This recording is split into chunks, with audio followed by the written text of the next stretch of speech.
means that negative 3, negative 4 has to be on G. I'm going to do that one more time. I'm going to pick another point someplace. I'll do the 6, 2, just for some. 0, negative 1. I'll do 0, negative 1. F of 0 is equal to negative 1.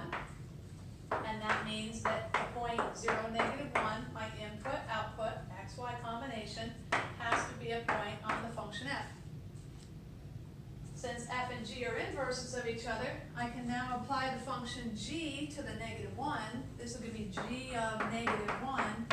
Has to bring me back to what? Has to bring me back to 0. And that tells me that negative 1, 0 has to be a point on G. So I'm going to come over here and I'm going to plot these points on G that I'm talking about. This point and this point. Negative 3, negative 4. Let me see. 1, 2, 3. 1, 2, 3, 4. Negative 3, negative 4 is about here someplace.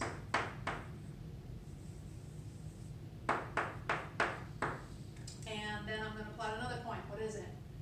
Negative 1, 0. So I'm going to come over here and do negative 1, 0. Now, what other points can I plot besides me writing all those things out?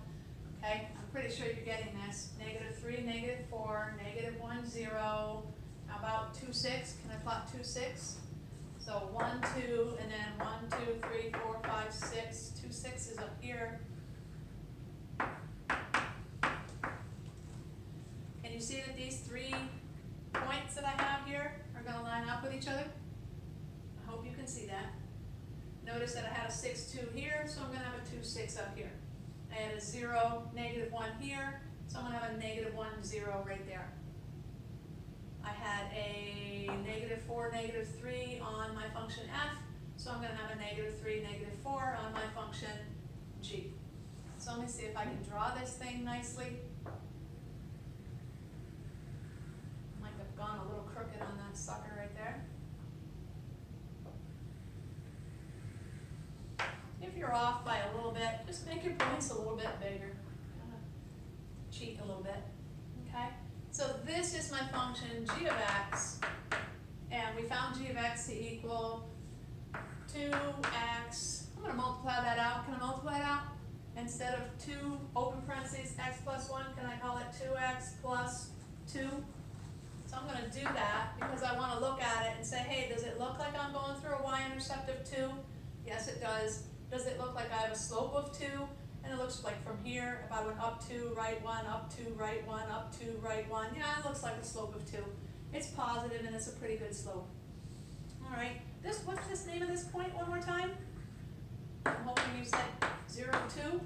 What's the name of this point right here that I don't even have yet? 2, 0. And I don't know where I want to put that 2, 0. Let me erase this and move it down. So 0, negative 1. 0. That's why we use a pencil, so that we can erase, because we don't know what the next thing is going to make us do. So anytime you have a point on f, you can interchange the x and y and you get a point on g and so on. Good to go. So I have both of my functions, and g is also known as f inverse. So my question would be, what's this point right here? Where do my function f and its inverse function intersect? What is the one point that f and g have in common? When I want a solution to a system of equations, I'm looking for a point that's common, or a common point. I'm sure you understand that phrase. So we've been solving for common points with quadratics and linear functions and all kinds of things, but I pretty much have to take those two equations and set them equal to each other. So I am going to write 2x plus 2 is equal to 1/2 x minus 1. By the way, if you have a pretty good guess, now's the time to say it. I don't hear you. Sorry. You must not be guessing. Okay. So we're going to come over here and we are going to solve for x. How am I going to solve for x when I have this denominator here? So one thing I'm going to do is I'm going to multiply through everything in the whole entire equation by 2. So I'm going to multiply 2 times 2x. I'm going to multiply the 2 times 2. I'm going to multiply 2 times 1/2 x. And I'm going to multiply the 2 times the 1. So I've multiplied the left-hand side of the equation by 2, and I've multiplied the right-hand side of the equation by 2, and I've distributed the 2 as I did it. So I'm going to get rid of that denominator. That's why I multiplied through by 2. My common denominator told me to hit everything using the common denominator.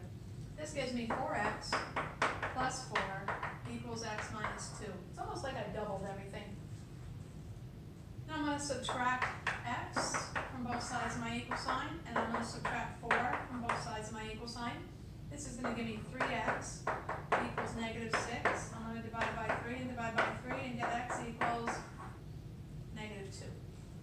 And I'm going to now take that negative 2 and put it back into either one of my functions that I want to find my y coordinate. So I'm going to take, let's say, f of x equals 1/2 x minus 1, and I'm going to put this 2 right in for my input. F of negative 2 is equal to 1/2 negative 2, take away 1. Half of negative 2 is negative 1, take away 1 more, brings me to negative 2 again. That's funny. You need to tell me if I use a negative 2 as my x, that what I get out is also a negative 2. And that is absolutely true. This negative 2 input-output combination will be this point of intersection, negative 2, negative 2. As a matter of fact, and this, you might hear your mind spinning a little bit as I'm speaking through this, but I need you to pay close attention to me. Anytime a function and its inverse intersect on the graph, those two functions must be intersecting wherever the x and y coordinates are the same. I need you to think about that. If I put a negative 2 here as the x value for my domain of f, and it comes over here as the y value in my range of f, then when I reverse it, I still get a negative 2 as the x value for my domain of g, and a negative 2 for the y value in my range of g. The only way I'm going to get the same exact point on both lines is if the x and y points are identical. The x and y coordinates on the point, they have to be identical. So, for instance, I just go to this point 0, 2. If I take 0, 2 and I interchange, I get 2, 0. They are not the same point. So that's not the point of intersection. But if I took negative 2, and I interchanged the x and y, I would still get negative 2, negative 2. So that tells me that that is the only point that is on my original function f and on my inverse function g. Now here's something kind of cool, and we're going to get into a word that we've been using quite a bit. Since the x and the y coordinates are the same, I'm going to draw the line of y equals x. Hear that again. Because the x and the y coordinates are the same, I'm going to draw the line of y equals x, where the x and y coordinates are the same. This dotted line represents all points where the x and y's are the same. 1, 1, 2, 2, 3, 3, 4, 4, 5, 5, 6, 6. And also down here in the negatives, negative 1, negative 1, negative 2, negative 2, negative 3, negative 3, negative 4, negative 4, and so on. This is a common function you should already know, y equals x. Take a look at the function f of x. Take a look at the function of the inverse function. Look at the lines. Look at the line of y equals x. That looks a little curvy, doesn't it? You guys aren't even telling me. You're not talking to me. What I'd like to hear you thinking, which I can't hear you thinking, wish I could, but I want you to be able to say to yourself, if two linear functions, or any functions, they don't have to be linear at all, okay? If two functions are inverses of each other, then those two functions must be symmetrical over the line of y equals x. Look at it. Doesn't it look like this function f of x that's down here just gets flipped up and becomes g of x up here? Doesn't it look like this f of x that's up here just gets flipped over the line of y equals x and goes down here? So you know I don't like the word flip, okay? But it is definitely reflected. The function of f gets reflected to become the function of g. Now, if the functions intersect, they must intersect on the line of y equals x. So I'm going to circle for this also. Now, See all this mess we had over here trying to solve for our point of intersection using f and g? Sometimes the function and its inverse are real messy functions. But all three of these lines, the regular f of x, the inverse function, which is g of x or f inverse, and y equals x, all three of those lines intersect at the same exact point if they intersect at all. So that makes life a little easier when it comes to finding the point of intersection, if indeed you know that. Because now I can pick the two easiest functions, which would be 2x plus 2 and x, and I can set those equal to each other, and that better give me the same answer. So I'm going to subtract x from both sides of this equation here. I'm going to get x plus 2 is equal to 0. I'm going to subtract 2 from both sides. I'm going to get x equals negative 2. And I'm going to use the fact that I know that the x and y coordinates must be the same in order to have a point of intersection between a function and its inverse. And that is as fast as it is to find the point of intersection between a function and its inverse. You can always use this y equals x line with either the original function or the inverse function, whatever you like. Okay? All right. So I think I'm going to ask you a couple questions, and then we're going to call it quits, okay? So I'm going to erase what's up here. Hopefully we've got everything down. I'm not going to review calculating the equation of a line again.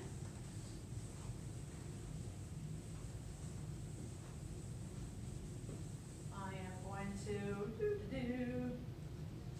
am going to give you, call this example 2 if you want to consider all of that example 1. I'm going to give you a function, f of x equals 3x plus 4. And I would like the inverse function, please.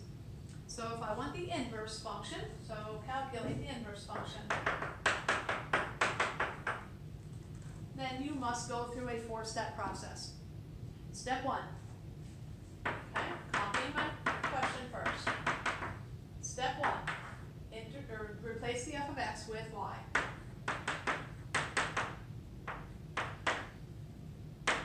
Step 2.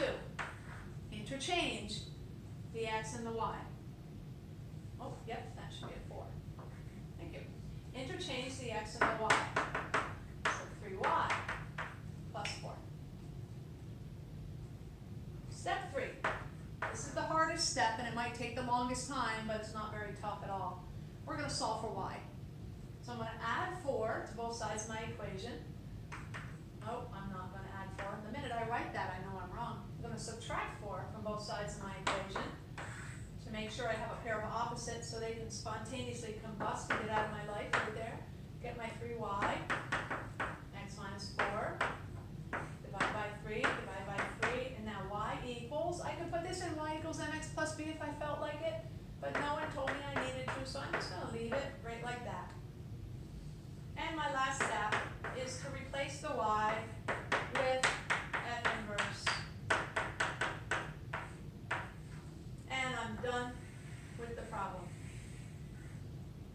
Now if you'd like a quick test to make sure you've done it the right way, I'm not talking about a verification, because if I ask you to verify, you got some work to do. But if you wanted a quick test, all you have to do is use your imagination. Say this is f inverse. Pick a number, and I don't care what number you pick. Pick any number you want. I like the number 10, so I'm going to pick a 10. And I'm going to put it through my function. What's 3 times 10? 30 plus 4, 34. And now I'm going to take that 34, and I'm going to put it here, and hope to goodness that I get my 10 back. So let's see. If I put a 34 in my input here, take away 4 and divide by 3. What's 34 take away 4? 30 divided by 3, 10. Yep, that checked. So I got a pretty good idea that my answer is correct. I haven't proven anything, but I've convinced myself, okay? Alrighty. So very good. If f of x is 3x plus 4, and g of x is x minus 4 over 3. Notice I'm calling it g of x because I don't want to call it f inverse of x right now. I'm actually creating another problem for you. This is example 3, and we're going to verify that F and G are inverses. When I verify that F and G are inverses, I must do two things. And I don't just take F and go through the calculation process with those 4 steps. Here I have to verify, which means it's got to be algebraically done just like this. I need to show that F of G of X is X. And then I also need to show that G of F of X is X, but one thing at a time. This is F of G of X is over here, X minus 4 over 3. Now I'm hoping it's going to equal X. I'm just going to leave that blank for a minute, but I'll end up putting an X in there anyhow. Okay, now F of X minus 4 over 3. So I need to take X minus 4 over 3 and I need to input that into my function of F, which is right here. The function F says 3 times my oogie boogie plus 4. And my oogie boogie is X minus 4 over 3. These 3's will divide off, because 3 divided by 3 is just 1, and I get X minus 4 plus 4, which is just X. So I've really proven, because I ended up with X equals X, then I've really proven that F of G of X is equal to X. That's good. Over here, I'm going to also show that G of F of X equals X. Now I'm going to take the F of X function and embed it into the G of X function. So G of what? G of 3x plus 4. Now G is a fractional function. It takes your input, subtracts 4, and then divides by 3. Well, my input is the entire function of F. So my input is the quantity of 3x plus 4. The plus 4 and the minus 4 opposites, they spontaneously combust, and you end up with 3x over 3. And sure enough, x equals x, so that works, and therefore F and G are inverse functions.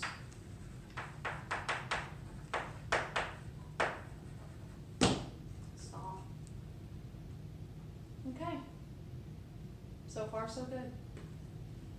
Now, when you take an assessment with me, I am going to ask you whether or not two functions are indeed inverses or not. Just like I did with odd and even functions. I gave you a function and I said, is it odd, even, or neither? I'm going to give you pairs of functions. I'm going to say, are they inverses or are they not inverses? And they can be kind of tricky. All right? So, one last example of that, and we're finished.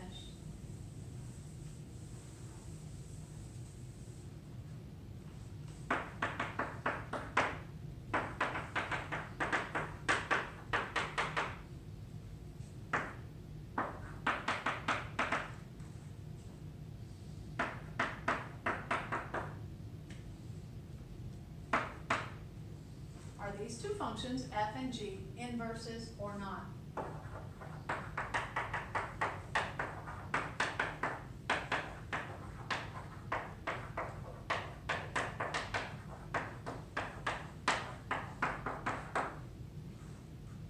So are these two functions inverses or not? Well, any idea what you want to do? A couple different ways we can play around with it. Let's verify that we have inverses and see what happens here. So let's test f of g of x. F of g of x, we're hoping, brings us right back to x. This is f of 3 halves x minus 1. And we're hoping that that brings you right back to x. Well, here is my f of x function right here. And my f of x says do 2/3 of whatever my input is, and then add 1. Well, the input is the entire g of x function, which is 3 halves x minus 1. And again, we're kind of hoping that this brings us right back to x. We don't know for sure because the question is, are they inverse functions? So I'm going to distribute my 2/3 x inside the parentheses. 2/3 times 3/2, those are reciprocal, so you're gonna get a 1 out of that deal. This is just 1x minus 2/3 plus 1. Is that equal to x? So is x plus 1/3 x? And the answer to that is no. It is not. So therefore, f and g are not inverse functions.